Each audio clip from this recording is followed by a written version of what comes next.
As the military developments occurred, it was very obvious to Americans on the spot that we were not going to be able to hold up against the Japanese. I would say that for the first 2 weeks, whatever propaganda there was, Manila Tribune, the Manila Bulletin, those papers were going.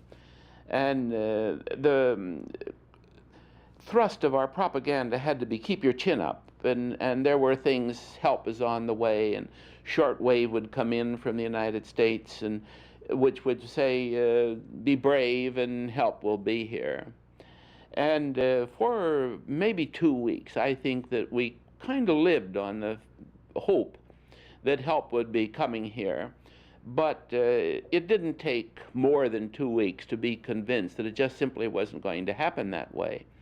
And then when these Japanese troops spilled their contingents out on the various points in the Japanese territory, and we heard bravery stories from Bataan and from Corregidor, where our troops were holed in, and then we heard many bravery stories of our pilots against their pilots. It was Hap Boyington, I think his name was, and his exploits were printed in our papers, but the whole thrust of our propaganda was hang on, that help is coming.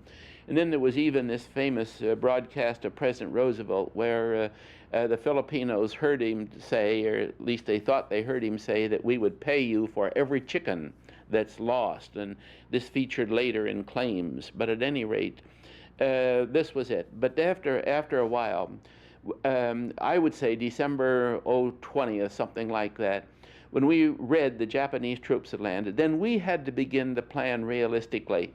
First of all, for American internment. I mean, if we are going to lose, then what's going to happen to the American community? What's going to happen for the release of the Japanese who are now interned?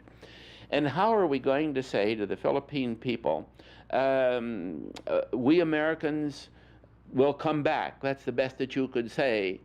But it may be that Manila will be conquered by an enemy. And if it is, what are you going to do? Are you going to say shoot on sight? Are you going to say keep out of sight?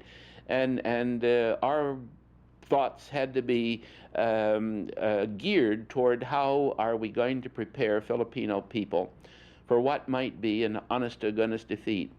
And we first brought out a release in one of the daily papers. It said, in the unhappy event that Manila should be occupied, we caution you not to indulge in any foolhardy acts of what looks like bravery.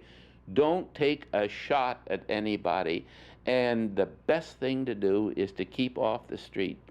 And gee, it was just as though the first thing was, how can you do this to us, you know? And you mean, have you lost your nerve? Have you really lost your confidence?